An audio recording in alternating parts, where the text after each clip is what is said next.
Good afternoon, everyone, and welcome to our latest webinar, the last for 2025, from Reform to Reality, what has the first month taught us. Looking forward to an exciting chat today. We've got a great panel, some good data, and a number of polls today as well, where we'll be running some live questions to get your feedback and then taking those to our panelists.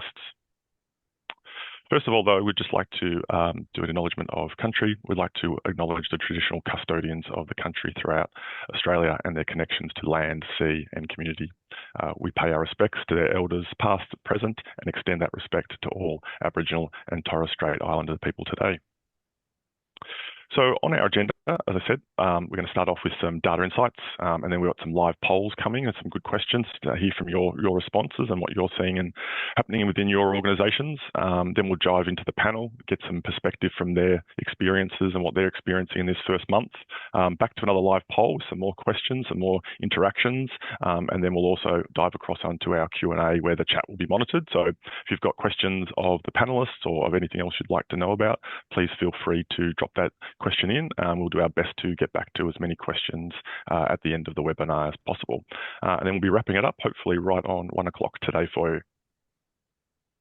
This event also qualifies for you one CPD point, so please add those into your logs if that's part of the program that you have within your organisation. And as I said, please always ask questions. We want this to be interactive. We want to hear from you and your experiences. And then we'll do our best, as I said, to answer as many of those as we can throughout the course of the webinar and at the end as well. So first up, I will hand across to Tyler, our data scientist, who's going to take us through some recent stats that he has available for us. Yeah, thanks, Ben. So the topic today is sort of what we've learned in the first month of the new Aged Care Act, and I think the implications of that are pretty broad, and probably a lot of it's still yet to be seen. But what I've done is picked out three topics that I think sort of help represent how diverse the implications are and the breadth of what we need to understand. The first thing we're looking at here is really looking at how the new act marks a significant step forward in improving the rights and working conditions of aged care employees.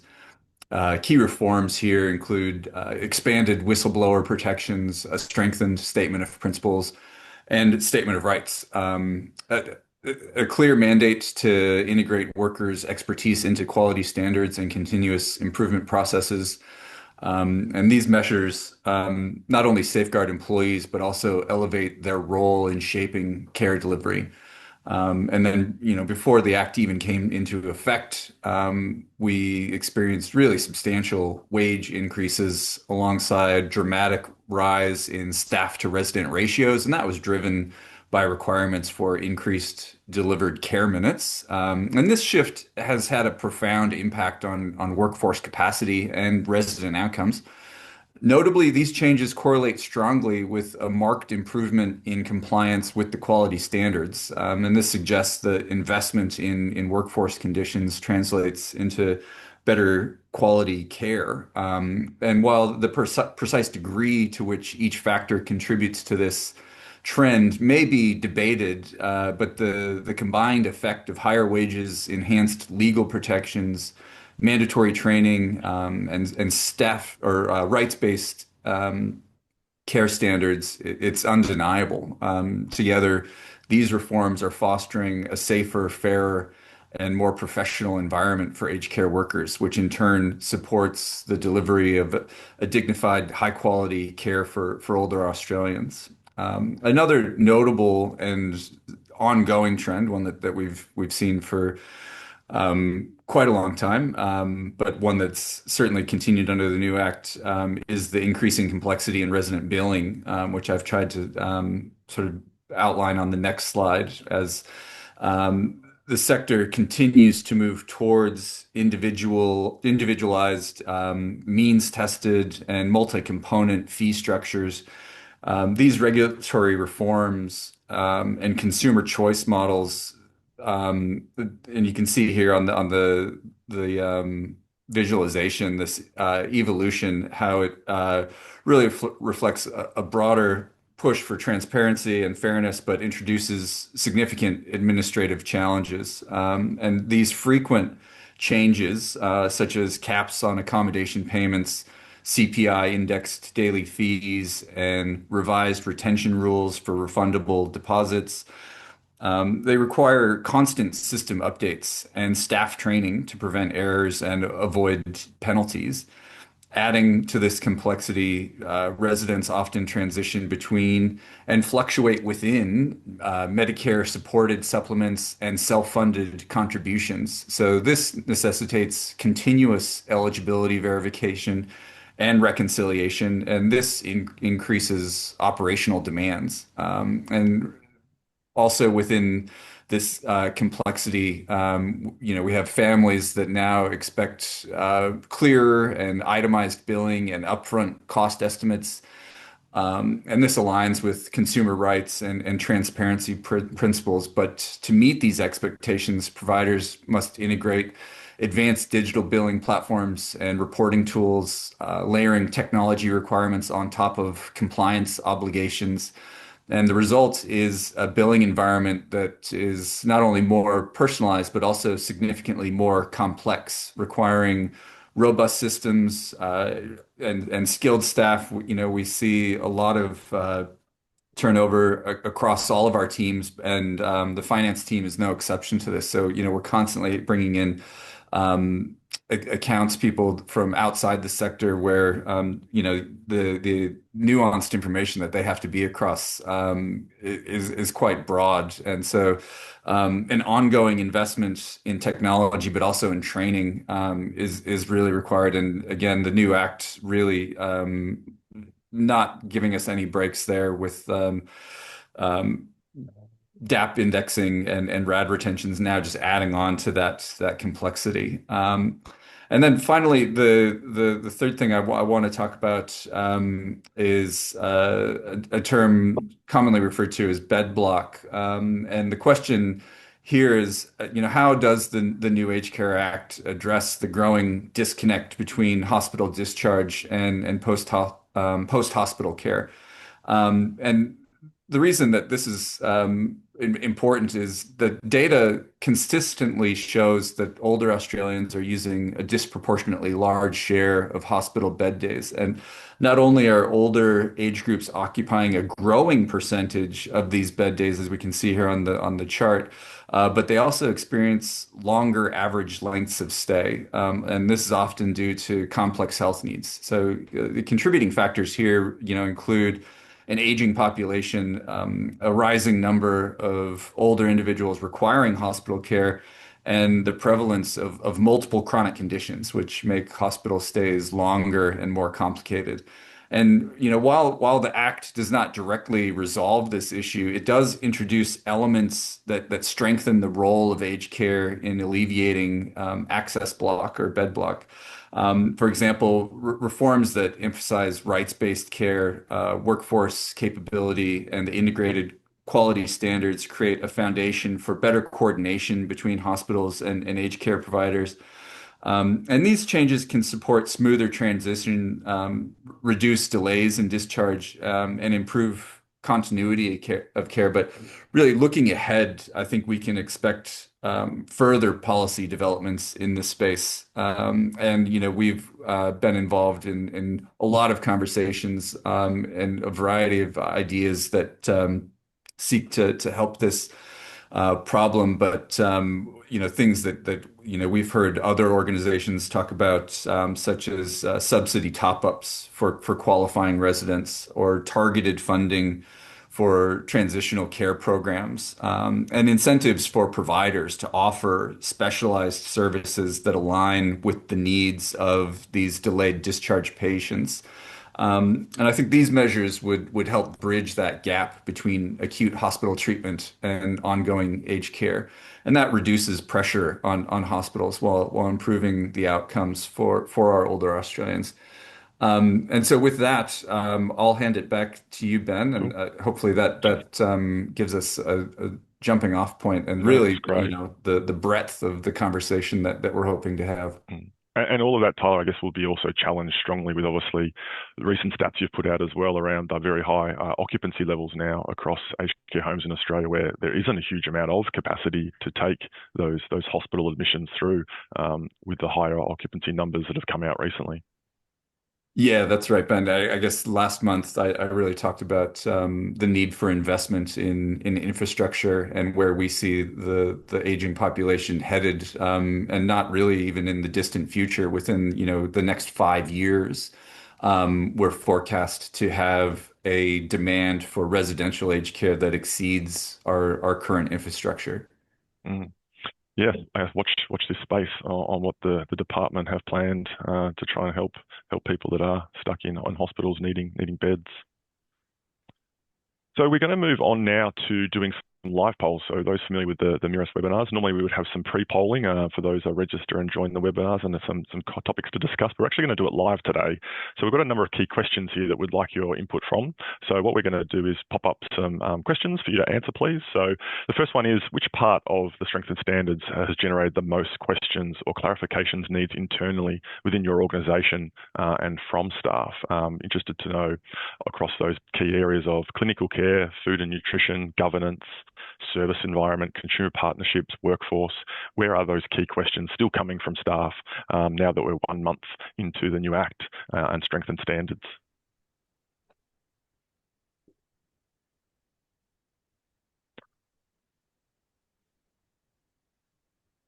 As the numbers start sort of coming through, no surprise, clinical care, governance, always the key topics. Surprisingly, no one yet on food and nutrition as being an issue, which is good. There's a dedicated standard for that, so good to see everyone's on top of that and aware of what the expectations are.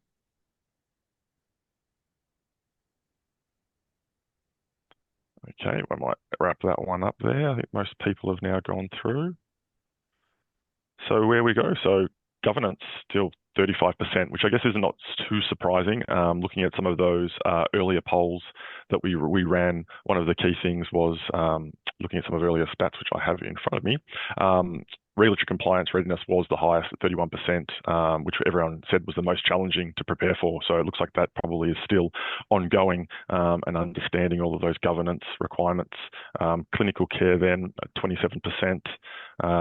Consumer partnerships at 16%, 11% workforce, 5% other, but surprisingly 0% for food and nutrition, which is good to see. At least we've got one thing fully covered by the looks of it with all of our participants today. So next we'll go through and start our next one. So our next question. So question 2 here, which is, what has been the biggest operational impact in the first month that you've had to deal with? So please put your votes in around those. So we're looking here at things like, is it around evidence collection, again, policy alignment, consumer engagement requirements, workforce capability requirements, or is it still that admin load? Has that been something that's been a big operational impact in your organisations in this first month?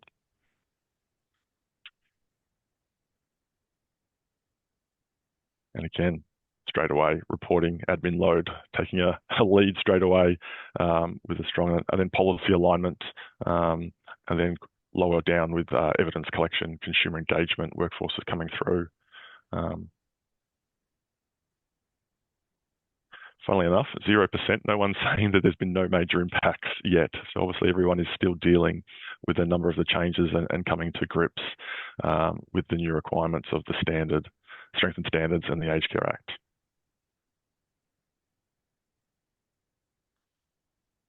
Let's end those. So looking at those stats then, again, pretty strong, 50% around reporting and administration load, 30% around policy alignment, 8% evidence collection, 8% workforce capability requirements, and 5% on consumer engagement requirements, and 0% no major impact. So let's move on to our third question. So far, has the new Aged Care Act and strength and standards, how has it impacted your team's day-to-day work? So we pop up that poll. Give me a second.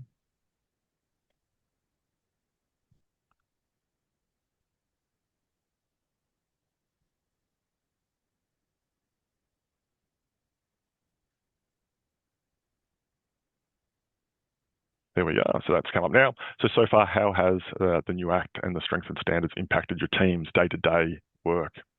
Has there been significant changes, moderate changes, minor changes, or no noticeable change?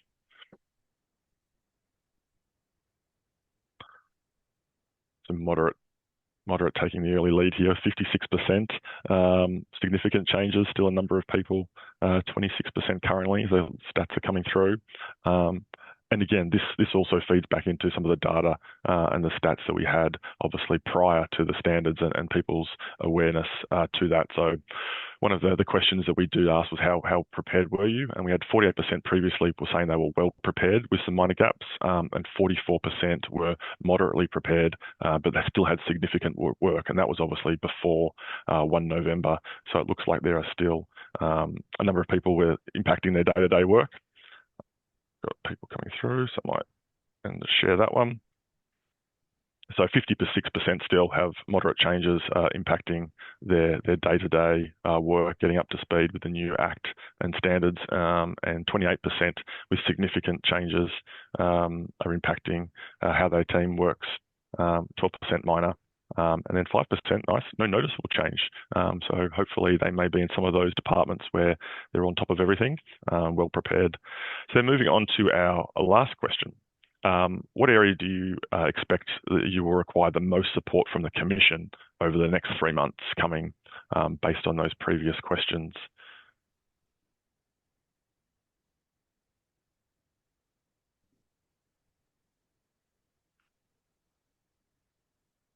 Poll is not up. Well, no. Let's see if we've got that one queued up.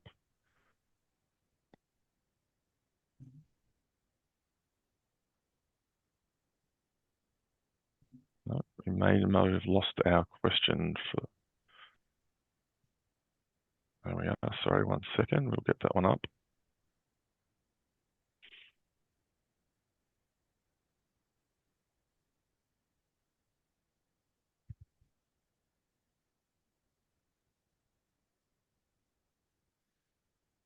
That's all right. I think we may have a technical glitch on that last question. What we might do anyway is just throw this across to our panel today, and I'm sure they've got some great insights. So today, joining us on our panel, we have Michelle Church, the CEO of St Basil's Home in South Australia.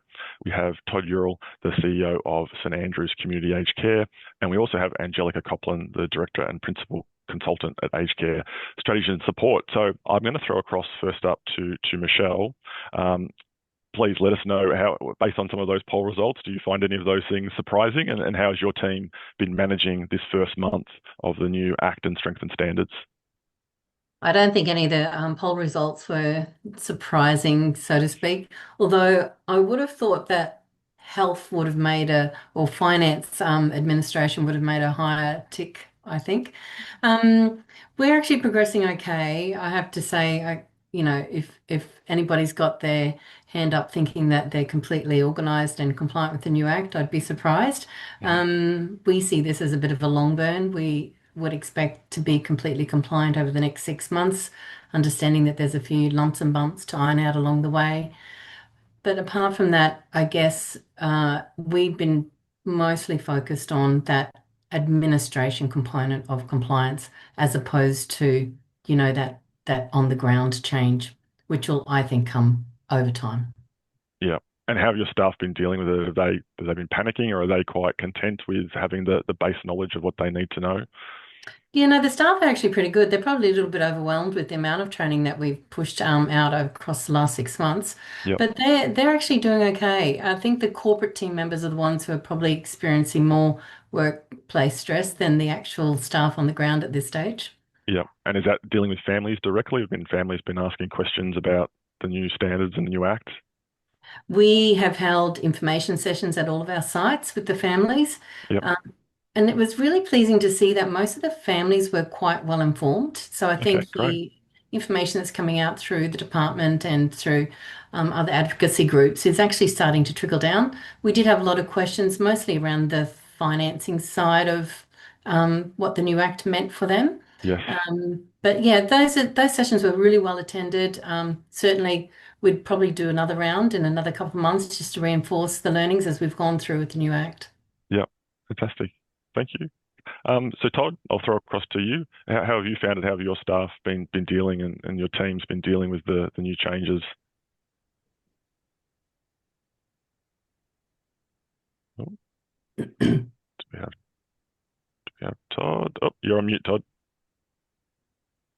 I think it's important, There Ben, we are. to note that the Chicken Little scenario didn't come to fruition as people had thought. The sky was falling in. The sky was falling Um, in. Y2K. The world didn't end on Saturday, yeah, 1st of November. absolutely, especially for residential care. I certainly am hoping that the supported home colleagues are going to find it easier in the coming months. But for res care, the sky hasn't fallen in. I think part of the reason for that is that most of us have been really aware for months that this is coming. I know St Andrews in particular, we've had a really good team working on it. Our quality control manager's been doing a spectacular job on for the last 15 months, bringing us across to the strengthened standards because Yep. we knew they were coming, so we started to operate on them as soon as we could. The difference really is we're finding across the whole organization it's the massive amount of paperwork that's required, and it's not necessarily for the improvement of care, so to speak. In my mind, it's more about proof of compliance. Yep. And I have a fear that we're going to end up like some other regulated industries where the commission becomes our customer rather than the older people in our care, and that's not the way it should be. But if we're spending so much time proving compliance instead of improving care, we've got it backwards. Yep. I wasn't at all surprised by the poll results. Governance, reporting, admin load is exactly what we're finding. And that's where I think the potentially unintended consequences of the act and the rules are coming into play. Yep. I heard something yesterday in a podcast that I found was fascinating. Is the new act is putting the obligations on us as providers, but it's not putting any obligation on the government to properly fund what we're required to do. And I thought that was a really good summary of where we're up to in the first couple of months, well, the first month of the new act. Yep. And how have your families been facing and dealing with that? Are you similar to Michelle? Are they all well prepared and well versed in Look, I what was think coming? we've been putting out some materials in our newsletters for quite a few months. The biggest concern that I heard from residents and families was around what's grandfathered. So the people who are already in care, does it affect them? Mainly financially. As far as the actual care and what level of care they're getting, no, I haven't heard a lot about that at all, to be honest. Okay, nice. And Angelica, throwing across to you, how have you found it? Obviously, you're in a different role now, previous CEO, but obviously now out consulting and speaking with people. Hang on. Can you hear me, guys? Yes, we can. Oh, you You're on, can. Okay, Angelica. lovely. All right. So obviously different role. I was CEO until the 1st of September, and that was in the transition period with the new act and the new standards. But I have to say, I have to agree with Michelle because most questions I got was about finance, about fees and charges. Hmm. And especially because one of the facilities I was the CEO of was an extra service facility, and the other one had additional services. So residents were really concerned about, will we still get the same services? Will it cost more? Will it cost less? Will we be able to choose what's going to change? How long is it taking Yep. for us to, can we opt in and opt out and so on? So that was probably the concern for the residents in regards to finances. Hmm. And the homes you've spoken with, how have you found their staff on the ground? How are they managing in this first month? Look, we are at the moment supporting a couple of providers that have been non-compliant under the old standards. And what we have found now is that the commission has already switched to a different mode. So basically, they're now doing what they call monitoring inspections for anyone that had previous non-compliances.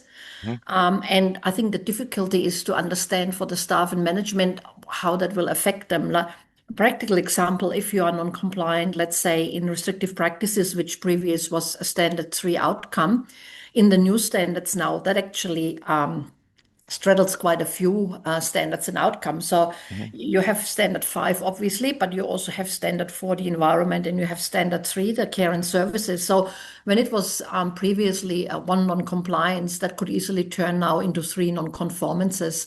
And I Okay. don't think, everyone has quite their head around that yet. Okay. And then what's the practicalities of that now that if you had a non-compliance under the old standards and then now we're under the new strengthened standards, do you, Well, do they you have. know how's that being implemented now on the ground? So obviously on the ground you need to basically do what you have always done. You need to monitor and you need to audit, but you have to be aware that the standards have changed and requirements are different. And in the new outcomes, where there was previously, as I said, maybe one outcome that affected you, you have to now go and sift through all the different outcomes and guidelines and make sure Mhm. that you connect the dots. Yep. Okay. Yeah. So it's going to be challenging Very it challenging. I comes think back to it's that yeah, compliance yeah, that I think everyone's mentioning around the documentation requirements and obligations yeah, to tick those boxes and have it all written and documented and very and heavy admin burden. yeah, and the evidence collection tools, like that's what would be one recommendation I can make from my experience to use those evidence collection tools now, Hmm. and find the evidence and complete them and not wait until you're up for re-registration, because they're actually quite a good audit tool, an internal Hmm. one when you go through it and you look for all the evidence and all the documentation, the supporting documentation, if you have it or don't have it, or if you have it Hmm. and it's not in line with the new standards. So we have been given basically a bit of help there by the Commission. And again, I don't think everyone has realized that they are quite good tools to use to do your internal auditing. Yeah, No. and I'd agree with what Angelica's just said. Those internal audit tools are really, really useful just to show that you've got the evidence that you're going to be asked for. If you leave it too long, it takes too much to put it together. Put it together. Yeah. And have you had started to have a look at the pack, the new pack? So I'm assuming no one's gone through a reassessment just yet under the new standards, but obviously there's pretty detailed pack requirements nowadays, isn't there, of what the expectation is of the documents that you provide prior to your audit. Yeah, yeah, that's what we've been helping with in the industry, actually, and we found that we only could probably find about 60-70% of the required documentation, Mhm. especially in regards to policies and processes. Different policy and process providers haven't quite updated all their policies yet, or they still haven't got quite the right outcomes linked together. Mhm. So there's a lot of detective work at the moment still required to get all those supporting documents together. Mhm. And Michelle, how have you found that side of that aspect of things as well with the policies and procedures? I'm assuming you've had a process to go through and review everything and Yeah, see we what needs to did. be available because there is so much nowadays you've got to provide and get ready. We actually took the leap 6 months ago, and we actually recruited a dedicated policy officer to rewrite Okay. all of our document suite. Oh, So it was nice. a huge undertaking, but it was actually a really good thing to do because it pretty much cleansed our backyard and made Hmm. sure that we were aligning everything with our frameworks, our policies, our procedures, with the Yep. evidence mapping. So it's actually been a really good cathartic approach. Um, and if we did it again, I'd probably recommend doing it again, actually. I think it sounds like a great idea. I guess you sort of, revisit everything from scratch and you involve, I guess, different stakeholders into each of those processes, I'm assuming, as you review each policy and procedure and what area it impacts. It kind of forced you to make sure that your alignment was actually there instead of Hmm. making these biased assumptions about your policies and your procedures. Yep. So yeah, it really forced every subject matter expert in the organization to make sure that whatever we were rewriting was aligned with our Okay. self-assessment because we were populating the self-assessment at the same time. Yep. I think that's a great idea. I think something great for all of the audience today to maybe consider doing something themselves similar. And was it you went out and just recruited a person who specialized in Yeah. that? And again, we were just really lucky because we managed to land somebody who just started their own business but came out of 18 years of policy writing with both the Victorian and New South Wales government. So Okay. just a really good find. Yeah. Fantastic. If And I yeah, can, probably well yeah. worthwhile. Yeah, If sorry, I can Angelica. just add, it's actually a requirement now when you apply for registration or re-registration, that during the process you're required to send all updated policies and processes when they become available right through to the commission. So Yep.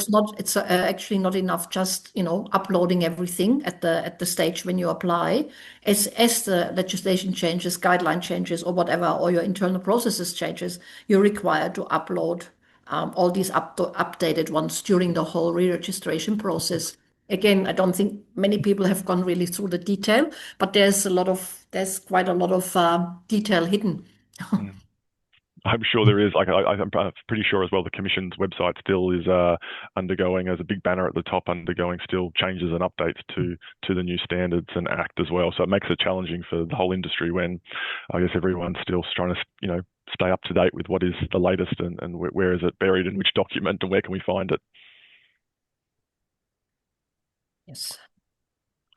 So we were going to move on to poll 2, and again, following on, I guess, from what Michelle mentioned earlier as well around health. So one of those things, but we may have a technical issue. So let me just see if we can get our poll up.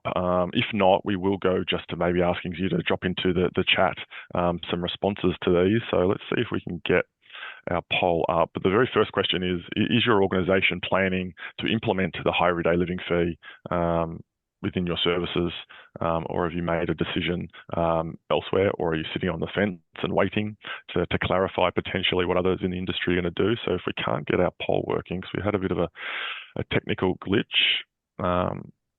we will dive onto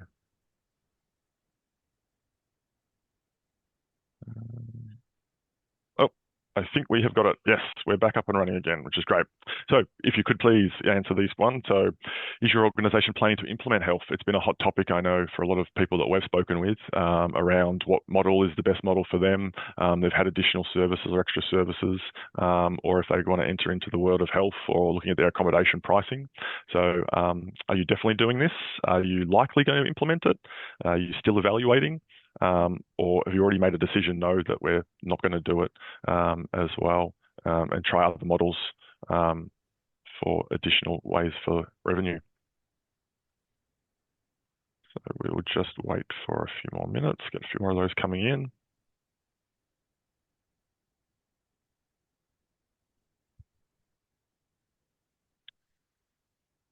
We've got more coming through, so interesting. We've got 38% currently sitting at yes, definitely implementing health, all the way down to 18% no, definitely not implementing it, and a bit in between. So we'll a few more responses.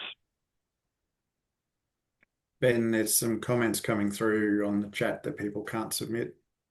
Oh, okay. That may also impact. We have got a bit of a technical glitch with the poll, so if you aren't able to submit, please drop it in the chat, and we'll get onto those and obviously start talking about that. It's good to get some understanding of what everyone's plans are. If you've got any questions on health of our panelists, please also drop that in the chat. So bring up our results now. So what have we got? 41% said yes, so almost half are definitely doing health. 9% likely implementing, still leaning towards making a final decision. 18% are still evaluating their decision on it. We've got 5% no, unlikely to implement, but still leaning against it. And then 18% are definitive, with 9% still undecided on what they're going to do. So again, interesting split, but there has been it's a hot topic on the best way to implement it and how to implement it as well. So let's move on to question number 2 in our poll here. What factors are most influencing your health decision? So if you are going to go across with health and make that decision, what is it? Is it around impact on resident affordability and access, facility financial stability, competitive positioning versus other providers, maybe in your area or region, resident family feedback and concerns, uncertainty about the implementation guidelines, waiting to see sector-wide adoption rates, board governance directive, or impact on occupancy rates or other?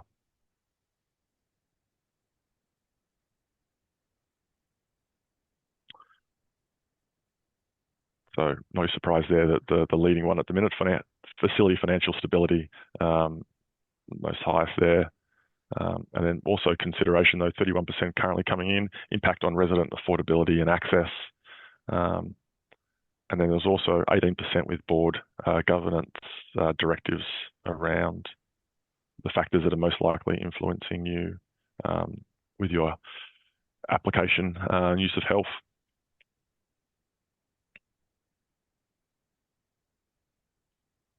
So we might close that one down.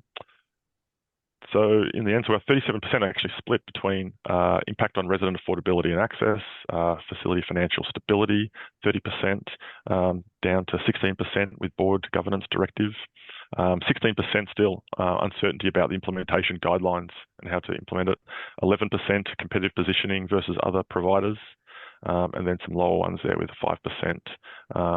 But 0% actually interesting. No one's concerned about any impact on occupancy rates in regards to health. And then we've got two more questions to go. Next one up, which is really going to be interesting. Have you had any interaction with the Commission under the new Act in this first 4 weeks? Have you had a visit? Has someone come on site? Have had some audit activity? Have they requested information? And if yes, have you observed any differences in the way the assessors are interpreting or applying the new standard? So very interested to know who's had some activity with the Commission in this first month. And if you have, has it changed at all? Have you noticed a significant difference? And if you have noticed a significant difference, please drop the comments in the chat. Be eager to know how you've seen those differences. Are there significant differences, good differences, or not so good differences?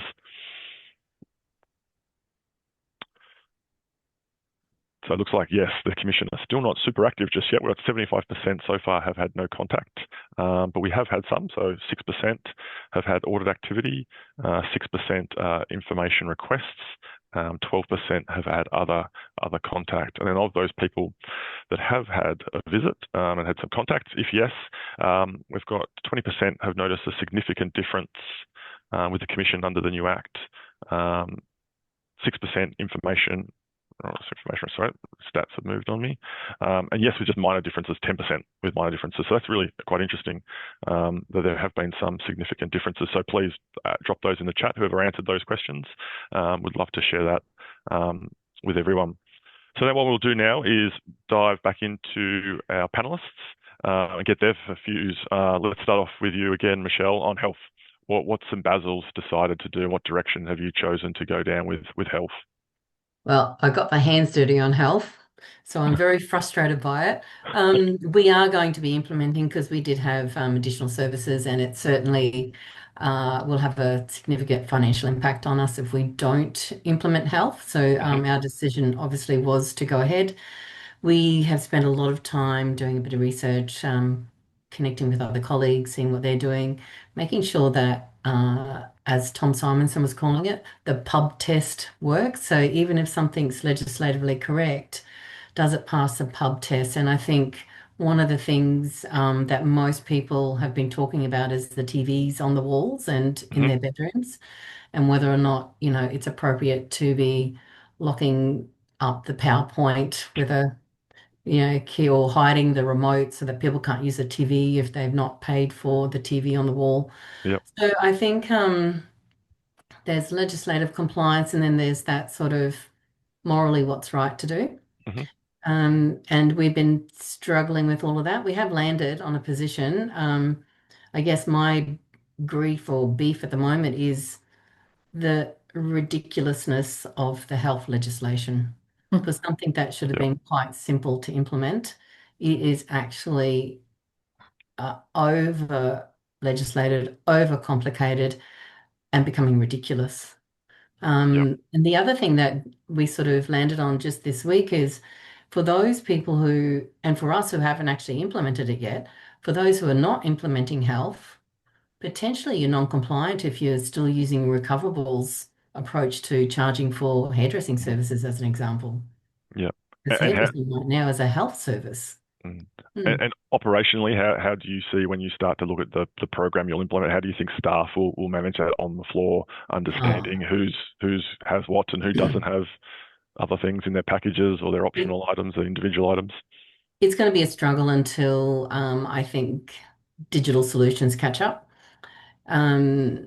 most of our products that we're using are not geared up for this yet. So I think there's obviously a gap in the market. But our approach and our strategy is to try and create a bundle such that it makes sense for people to say yes to it, so Mhm. that there is no discrepancy between who has Yep. and who hasn't got the basic. And we're just talking about the stuff that we're already providing over and Yep. above the service list. So not making Mhm. it overly complicated. Yep. Todd, what have you done within your organisation? Have you looked at health? Have you started the Yeah, process? thanks, Ben. Look, we've had some really interesting conversations both at our exec level and at board level regarding health. We like Michelle had additional services in place. However, we've decided to really weigh up that financial stability factor against the impact on residents' access. Mhm. Which one was going to work? How do we go about it? So we've certainly determined, in the end, unanimously, to not have package bundles, but certainly still have the one-off ad hoc items, such as the hairdressing that Michelle was just referring to, Mhm. and potentially some other things that we'll introduce at time. I absolutely totally agree. The whole thing just got so much harder with the legislation requirements and the compliance that was going to be required of us and the auditing that was going to be required of us, Mhm. to make sure that we were doing it properly. It was getting out of hand. So we've looked at different ways to ensure that our income can pick up. How do we go about doing that? We've determined to raise our bed prices a bit higher than what we were intending to, Mhm. just to make sure we're covering that. But the big thing I think that was the determining factor for us was the haves and the have-nots. Yep. Going back to the times where extra services was in place, you could have a certain section of your facility dedicated for extra services. That could still work really well in that you pay the people who want to pay to be in those rooms. Can also have the addition that have the health services, and they're more likely to pick up the health services. But we struggled with the whole idea that someone's paid for wine to have with dinner and others are paying for happy hour drinks, and person next to them, sitting Mhm. in the chair next to them, may not have. And the concern was going to then come for us. And I suppose the concern came back to, it's just unknown as to what the uptake was going to be. And that was then going to mean, does the care service team then become salespeople? Oh, Yep. sorry, you haven't paid for that. Would you like to pay for that? I can get you a glass of wine, but it'll cost. And that's not where we wanted to put our care staff. Yep. And then obviously the department dropped a document, I think, was it 3 days before 1 November to clarify a few more points with health, and obviously the concept as well, which I found surprising, of verbal health agreements where they can request something, and there's the operational impact on your staff of having a verbal sort of Yeah, look, agreement that someone would like something. there was talk around verbal approval, but then that's mainly been in the area for ad hoc. So it did just come out a few days before, but there was conversation earlier around the ad hoc approvals. And that we looked at that as well, and that we thought, well, how does that then work? Do we need little point of sale systems all over the place so people can Yep. print out a little chit for someone to sign to say, yes, I agree with this? Or if it is just verbal, what happens then if you then charge it and someone says, no, I didn't agree to that? Yep. And the complications and the confusion that was going to cause for families. Look, I'm really hoping that the legislation and the rules come to a more sensible position in the near future, and that the concept of the packaged bundles can be put into place a bit easier. Um, it's I'm really intrigued to see those who are retaining it, what their uptake of new residents is going to be, because I think that might determine how we move in the future. Mm. Did you have conversations with any family members around the potential change? Obviously, you've obviously got the people that were on the additional services that can stay on them for a period of time.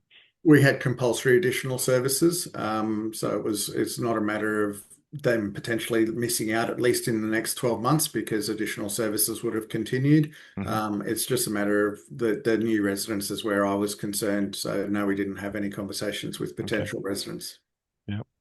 And Angelica, from your side, I know obviously your previous home as well, it used to have additional services, extra services. Yep. And what are you seeing from the clients you've visited that have got those? Are they looking to do health packages, or are they still undecided? Again, checking you can hear me, which is great. Yes, I can. Okay. So obviously when I was the CEO until 1st of September, I prepared everything for health, the transition from extra services in one facility and additional services in the other one, and then one had none at all.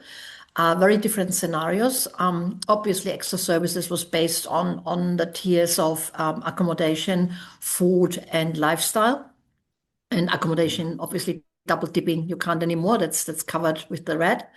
What I found difficult is especially with lifestyle, where's the line in the sand, what we have to provide under the specified care and services and what is extra, and how will we manage that in a practical way for residents. Same with food. Obviously, in the extra service facility, we had, 4 different meal choices and so on. So how will that be managed going forward? Someone who wouldn't be able to afford health, do they then just get the one meal choice, which all it is at the moment under the standards, has to be rotated every now and then, but it doesn't. It's not mandated to have 2 or 3 or 4 choices. So for me, I'm not a provider anymore. I'm now the consultant again, back to consultancy. I find a lot of uncertainty still in the industry. Should we do it? Shouldn't we do it? If we do it, is there actually much money left in the end? Which with additional services and extra services as a CEO, that was actually additional income to a large extent. But I don't think that will be anymore under health because most of what you provide you have to pay for. And I don't think there's much left at the end of the day. So my recommendation would probably be to look at your ad and rather increase your rate, even if that means you have to go and do an application to go over and above the 750. It'll be just much easier to administer, and with retentions now back, there is definitely some financial advantage. That's what I find. Yeah, it's definitely interesting, isn't it? There's definitely people sit on either side of it, and obviously in between of unsure or definitely doing it. And I think there is a bit of uncertainty still of how it will play out. And I think as probably Michelle and Todd also mentioned around just how do you implement it, the systems as well to manage it, are going to add more complexity and more compliance on providers to have those tools so that staff aren't caught out and they can document everything that they need to appropriately. And then moving on to those other questions, I'm assuming both Michelle and Todd, neither of you have had a visit this first month. You've not. So what I might do. No, we were sorry, Ben. We're a little That's fine. surprised because one of our facilities prior to registration was coming up for renewal in November. My conversations with some of the senior members of the commission was that we would be near the top of the group for the first off. So we've been preparing for the visit, but we haven't heard a thing. Okay. Really interested in a comment that Felicia's made where it says they've had an inspection and follow-up call wanting things very quickly. I thought that was interesting. Okay.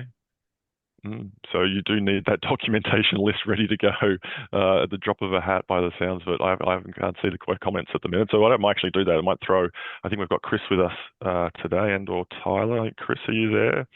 Having a look at the chat and the questions that we've got for the panel. Yeah, thanks, Ben. Just a lot coming through in response to some of the previous questions, and then just really some comments from members out there, just sharing their insights to what they've seen and what they've heard. So no direct questions unless anyone has anything to drop in now for our panelists.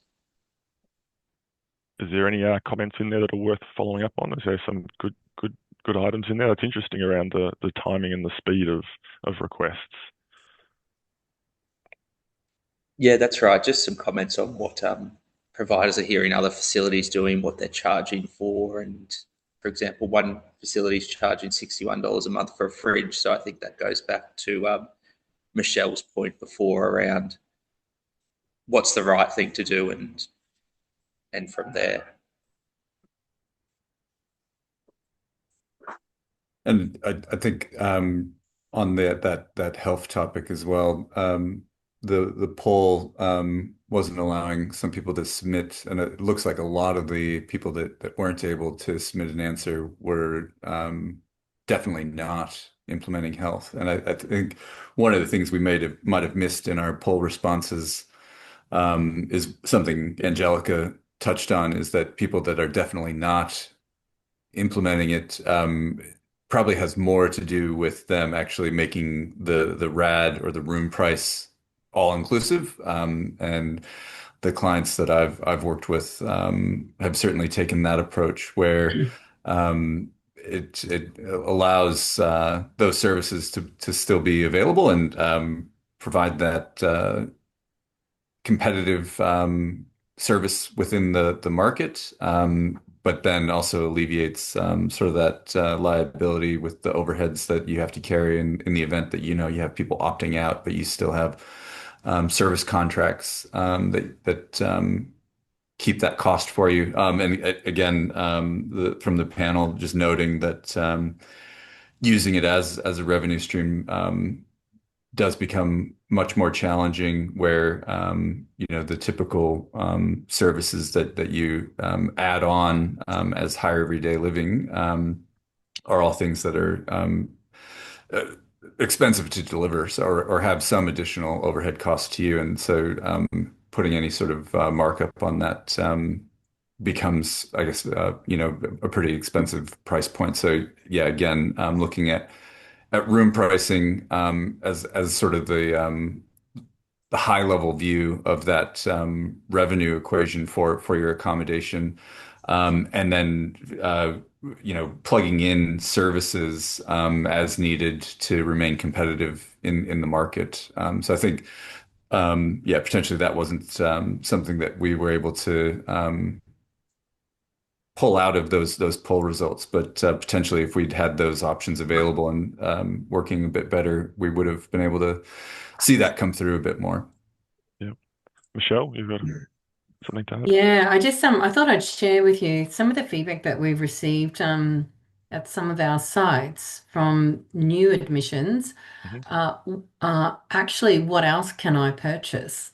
Oh, So I don't think we should discount the idea that we have a market that's coming through that is very used to being able to choose and pay for what they want. hmm, And if we discount that, you're probably missing an opportunity.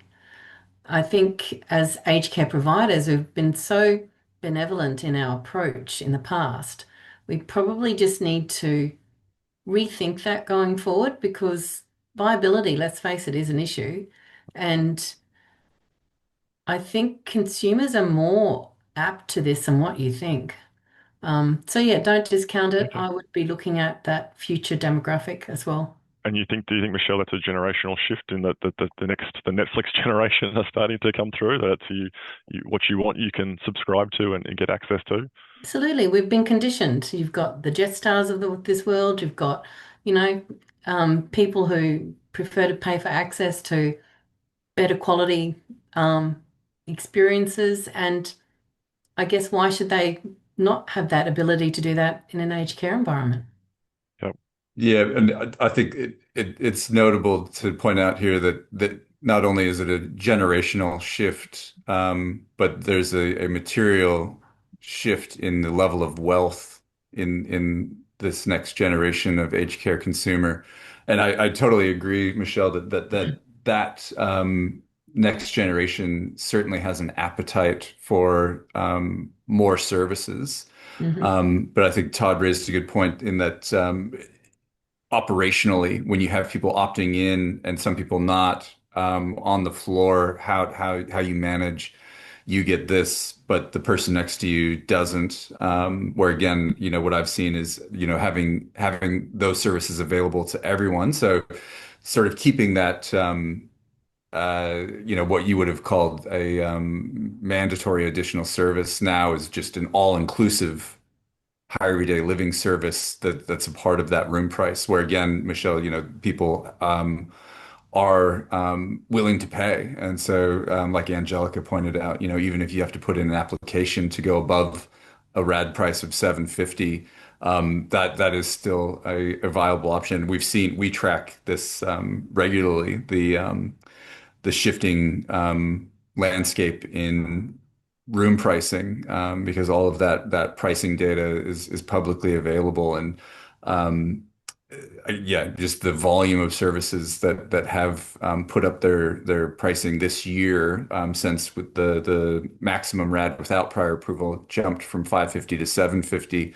but also the number of services that are going above 750 now, because that is where I guess that price point exists, where there's still an appetite for the service, but also where providers see their cost point. So how much does it cost to provide these accommodation services? And with how expensive it is to build, our depreciation values. So when you look at how you amortize that asset, and assign a depreciation value, the corresponding room price for any given resident, it becomes quite high. And I think that's where providers really need to be looking and understanding how do we use that current accommodation funding mechanism to provide the investment that we need to meet future demand.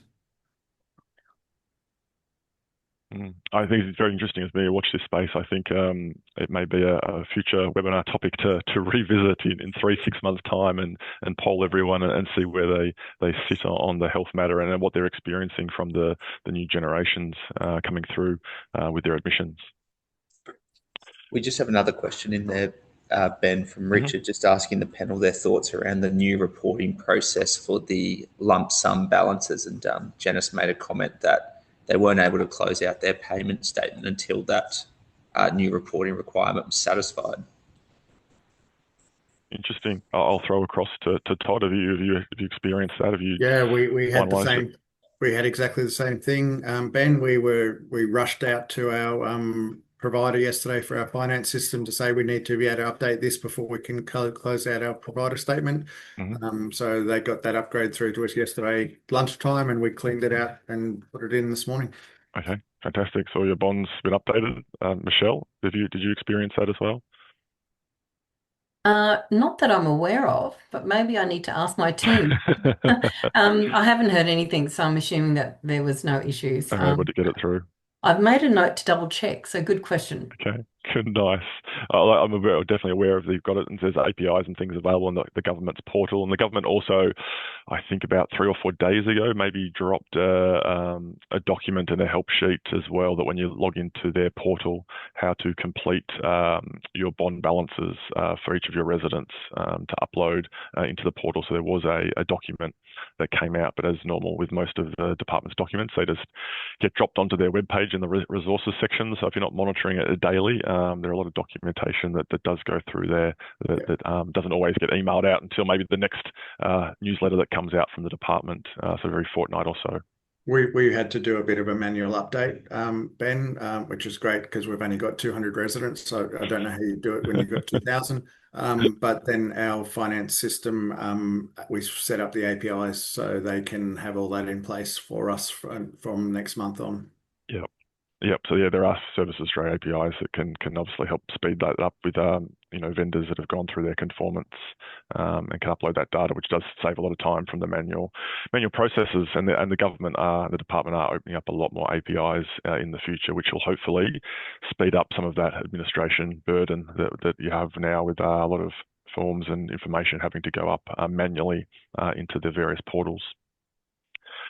So before we wrap it up, just like to touch on our accommodation pricing report. So one of the things Tyler mentioned is there's a lot of data available that we can then also look at your specific organisation. So it can be tailored to your organisation to give you some insights into your competitors and the room types and pricing around your facilities in the various areas. So if you are interested, please scan that QR code. You'll also find that available on our website if you'd like to get access to your accommodation pricing report.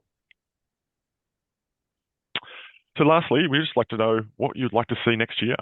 This is our last for 2025. So just a very, very quick poll. This is just an open question for people, just to let us know if they're key topics. I think some of them may have written themselves today. I think a health follow-up is probably very beneficial to see where people have settled in the next 3 to 4 months, what decisions they've made.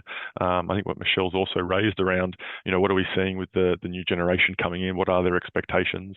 What are the residents wanting now going into the future? And then workforce, obviously, is always a hot topic, and looking at, staffing needs and issues, and how we can best help them to care for the residents within all of our homes. So thank you from myself and Tyler, and from all the panelists. Thank you so much for your time today. Merry Christmas and Happy New Year to everyone. It is fast approaching. It's only a few weeks now. So hopefully everyone has a lovely Christmas and New Year, and we look forward to seeing everyone in 2026. And thank you. Thank you. Thanks, everyone. Thank you, everyone. Thank you.